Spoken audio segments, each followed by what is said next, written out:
Okay, my name is Katie Burrell, and my speech is over Susan B. Anthony. Susan B. Anthony was a women's rights activist who played a very crucial role in women's suffrage movement. She is remembered for her determination in gaining equal rights for men and women.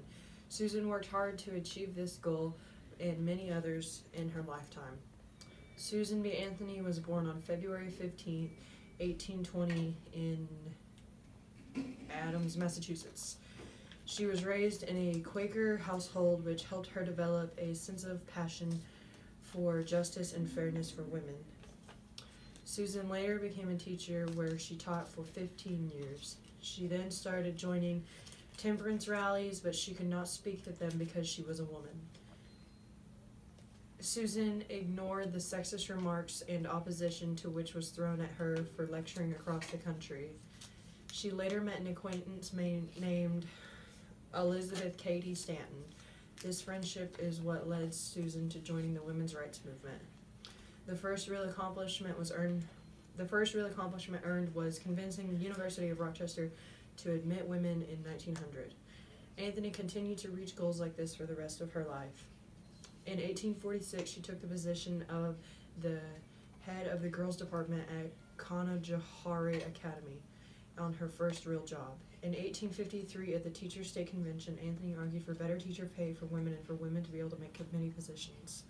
Anthony worked hard to gain equal education opportunities for men and women regardless of race or ethnicity.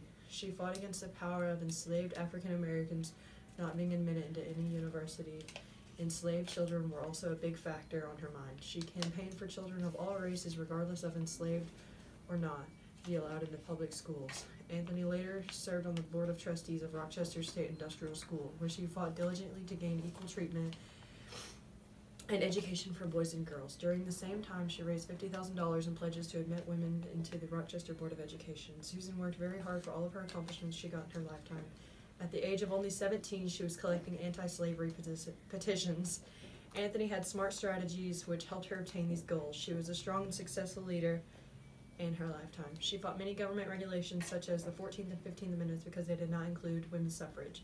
Just as one of the many goals Susan accomplished in her lifetime. A few times trying to vote. A very famous quote by many people. A very famous quote by Susan was, "Men their rights and nothing more. Women their rights and nothing less." Anthony was involved in the suffrage movements until 1900, which turned out to be only 14 years until women's suffrage was granted. Susan was known as an influential leader and activist. She never married and continued to fight for women's rights until her death in 1906. She will forever be known as the leader of the women's rights movements.